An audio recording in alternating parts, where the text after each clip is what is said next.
Estamos a poucos dias das eleições e justamente por esse motivo eu decidi fazer esse vídeo aqui para falar sobre o Bolsonaro, o Lula e qual deles seria o melhor aí para os seus investimentos. Daqui a alguns dias vai ter o resultado aí de quem que vai ser o próximo presidente do Brasil por pelo menos aí os próximos 4 anos. Ou mais ou menos, depende se não tiver nenhum percalço no meio do caminho, né? Mas bom, sem mais delongas, bora pro vídeo.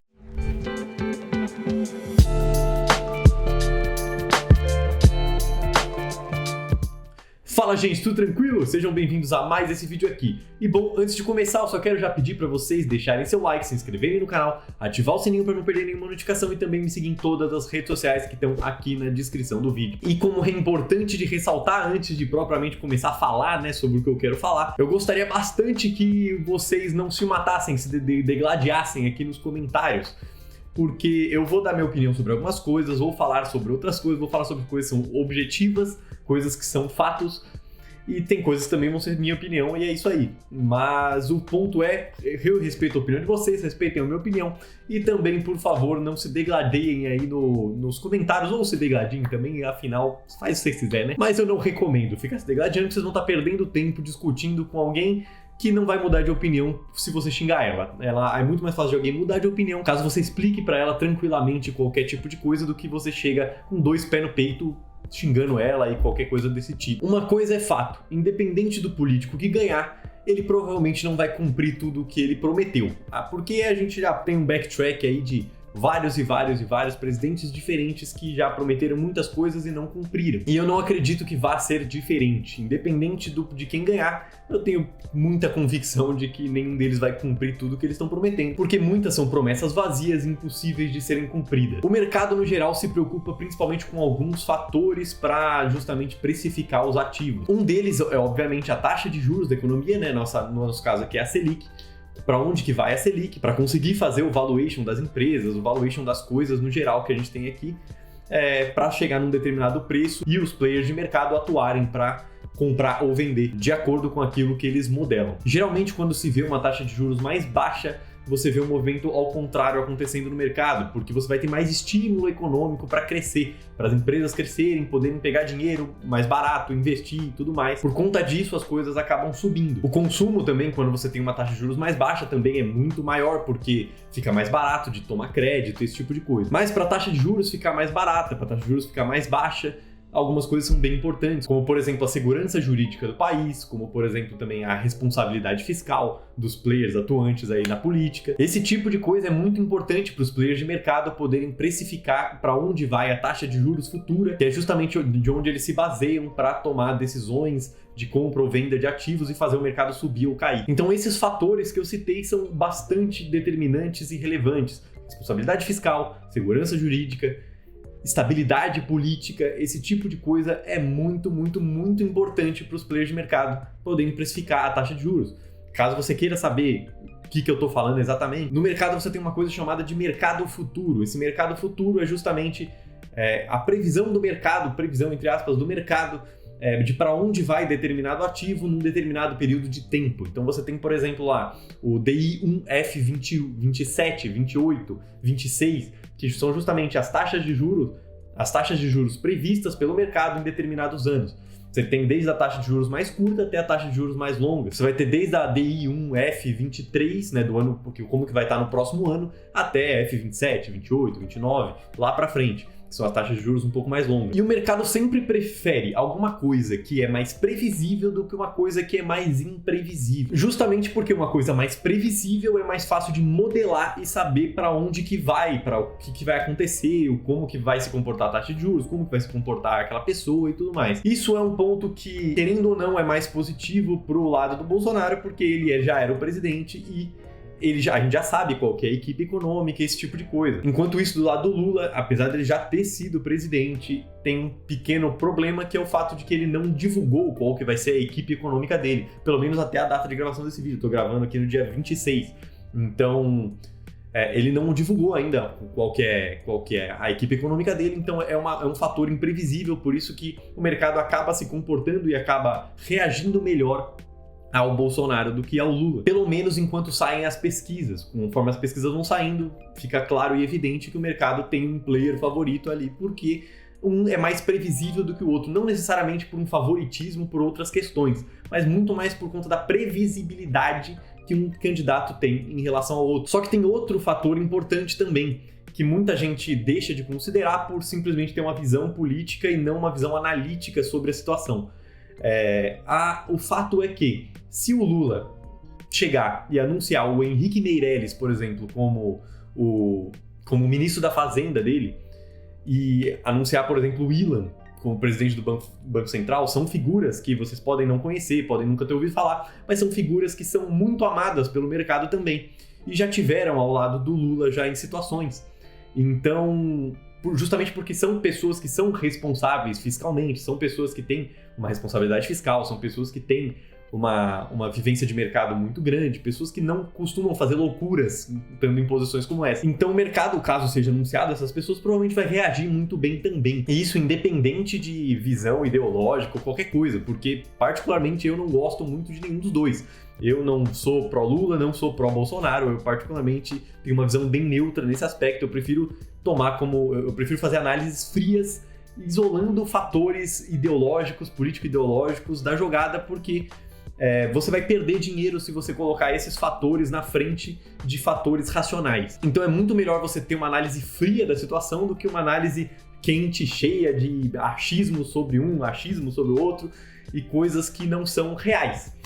Então o ponto é, hoje em dia o mercado está muito mais pró-Bolsonaro por conta da previsibilidade do governo. Mas caso o Lula indique nomes que sejam bons, que não seja o Guido Mantega, porque se indicar o Guido Mantega é uma bosta, mas caso, desculpa a palavra, mas é uma bosta, caso indique o Guido Mantega é horroroso. Mas se ele indicar, por exemplo, o Henrique Meirelles e o Ilan lá pro Banco Central, tá tudo certo, não vai acontecer grandes loucuras, grandes aventuras fiscais, grandes aventuras dessas coisas, porque esse tipo de pessoa, como o Henrique Meirelles e o Ilan, são pessoas que são pessoas que já têm um histórico prévio de responsabilidade fiscal, responsabilidade na área que eles atuaram no geral. Então, ficaria muito mais tranquilo, o mercado ficaria muito mais calmo caso esse tipo de coisa acontecesse. Não esperem de mim que eu vá ter uma opinião fervorosa para algum candidato no geral, porque não é isso que vocês vão ver aqui. O que vocês vão ver é justamente uma análise fria sobre a situação. Não adianta você me xingar aqui nos comentários, não adianta você ficar bravo porque eu não tô apoiando o seu candidato favorito, porque não é assim que as coisas funcionam aqui nesse canal, não é assim que as coisas funcionam aqui na minha mente. Tá, mas quem que eu gostaria que ganhasse as eleições? Eu, particularmente, acho que, independente de quem ganhe, não será uma situação muito boa pro Brasil, como poderia ser com outros candidatos que estavam concorrendo. E tem um outro fator importante também, que é o fato de que quando você vai montar uma carteira de investimento para longo prazo e tudo mais, claro, investimento em curto prazo é outra coisa, mas se você está investindo para longo prazo, investindo para prazos gigantes, você vai passar por vários mandatos de vários presidentes diferentes, de vários partidos diferentes. E é isso que vai acontecer. Você não vai passar por um mandato só de um presidente. Então você não vai ficar fazendo e desfazendo posição de acordo com o que você acha que vai acontecer no governo de alguém. Você vai montar posições, montar uma estratégia e seguir essa estratégia. Inclusive eu vou deixar aqui no card um exemplo de vídeo em que eu auxilio a montar um tipo de carteira, uma forma de montar carteira diferente, uma forma de montar carteira de investimento que seja mais propensa a ser anticíclica, né, e tudo mais, você não sofrer muito com ciclos econômicos. Outro fator importante de ressaltar é que o maior amigo do medo é a diversificação, porque se você tá com medo de quem vai ser o próximo presidente, o ideal seria que você sempre tivesse diversificado para fora do Brasil também, porque daí a política econômica brasileira não vai te afetar tanto quanto afetaria caso 100% do seu patrimônio estivesse aqui no Brasil. Eu também vou deixar outro vídeo no card falando sobre investimento internacional, porque isso é extremamente acessível para qualquer pessoa. Se você consegue investir 50 conto por mês, já é acessível para você. Dá para você investir fora do Brasil. E quando eu falo de investir fora do Brasil, não é investir fora do Brasil através de algum BDR aqui no Brasil mesmo, ou através de algum ETF aqui no Brasil mesmo, como o IVVB11. Não, quando eu falo de investir fora do Brasil, é investir lá fora mesmo, tá? Abrir uma conta lá fora e investir lá fora. Esse processo todo é super simples, demora coisa de 15 minutos pra você fazer e você vai conseguir investir direto lá. Super simples, eu ensino. Eu vou deixar um vídeo aqui no card. Mas enfim, medidas de segurança têm que ser tomadas na sua carteira previamente a qualquer coisa, antes de você começar a investir, para você ter uma carteira que, primeiro, seja adequada ao seu perfil de risco e que, segundo, seja segura contra governos no geral. porque você pode ter um governo melhor, você pode ter um governo pior, você pode ter um governo mais ou menos, você pode ter um horrível, um excelente, no meio dessa jornada de investidor até a sua aposentadoria. Então é muito importante que você fundamente a sua carteira em coisas e parâmetros que vão deixar ela mais segura, que torne ela mais antifrágil, né? Que não torne ela tão frágil em várias intempéries que podem acontecer aí no meio do tempo. Obviamente, se você tem tanto medo assim de um governo ou outro governo, independente de qual seja mesmo, você não deveria ter, por exemplo, estatais na sua carteira, porque as ações de empresas estatais são as ações de empresas que mais vão ser afetadas pelo governo, no geral, porque literalmente o governo consegue meter o dedo lá e fazer alguma coisa. Então, você concorda comigo que não faz muito sentido você ter medo de um governo assumir, ou outro governo assumir, e você ter agora na sua carteira, por exemplo, Petrobras? Não faz sentido. Apesar da Petrobras estar dando resultados excelentes agora, olha o passado inteiro, não teve. Petrobras ainda mais depende do petróleo também, extremamente cíclico.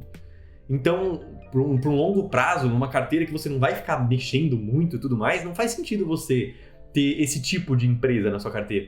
Porque você vai ter, primeiro, ficar muito em cima, saber muito sobre governo, entender muito de política econômica, entender muito de várias coisas que muitas vezes não é a sua profissão.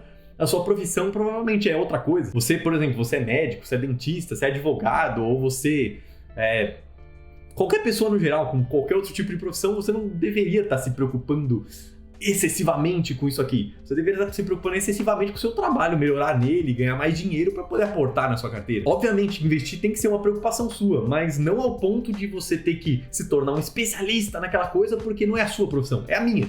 Então eu tenho que saber sobre esse tipo de coisa, você não. E faz todo sentido do mundo você não ficar se preocupando ad infinitum com uma determinada coisa que não vai mudar tanto a sua vida assim. O que vai mais mudar a sua vida é realmente você se esforçar para o seu trabalho, evoluir nele, conseguir subir de cargo, dependendo da empresa que você esteja. Isso sim vai fazer você ganhar mais dinheiro, para você investir mais dinheiro e fazer a bola de neve aí dos juros compostos crescer mais rápido. E, obviamente, tomando cuidado antes de começar a investir mesmo, ou se você já começou, tomar cuidado agora mesmo com o fator de, se você está se preocupando tanto assim com uma coisa, talvez você não esteja tão seguro dela. Então, talvez seja melhor você mudar de estratégia, para uma estratégia que atenda às suas preocupações de longo prazo, porque em 20 anos vão ter vários governos. Vai ter governo de um jeito, governo de outro, governo que você acha que vai ser ruim e vai ser bom, governo que você acha que vai ser bom e vai ser ruim. Esse tipo de coisa pode acontecer. Então, é melhor se prevenir do que remediar, né? É melhor você justamente criar uma carteira que seja antifrágil, aguente esse tipo de coisa sem ter problema, com diversificação em vários setores, em várias coisas na economia diferentes. Em vários setores da economia, diversificação internacional, esse tipo de coisa, do que concentrando tudo em uma coisa só que não faça muito sentido. Mas bom, essa é a minha opinião sobre o assunto no geral. Eu espero que vocês tenham gostado, que eu tenha ajudado vocês e passado a minha visão e talvez clarificado a mente de alguns de vocês, e podem concordar, podem discordar. De qualquer forma, a seção de comentários está aberta e eu não vou censurar ninguém. Pode comentar o que vocês quiserem. Eu não recomendo ficar tretando, não recomendo me xingar. Mas se quiser, xinga aí. Vai na fé. Você não vai ganhar nem um segundo do meu tempo, sinceramente. Mas muito obrigado, espero que vocês tenham gostado. Deixa o like, se inscreve se você gostou, compartilha para aquele amigo que você acha que pode gostar do vídeo. Muito obrigado, até o próximo vídeo e falou!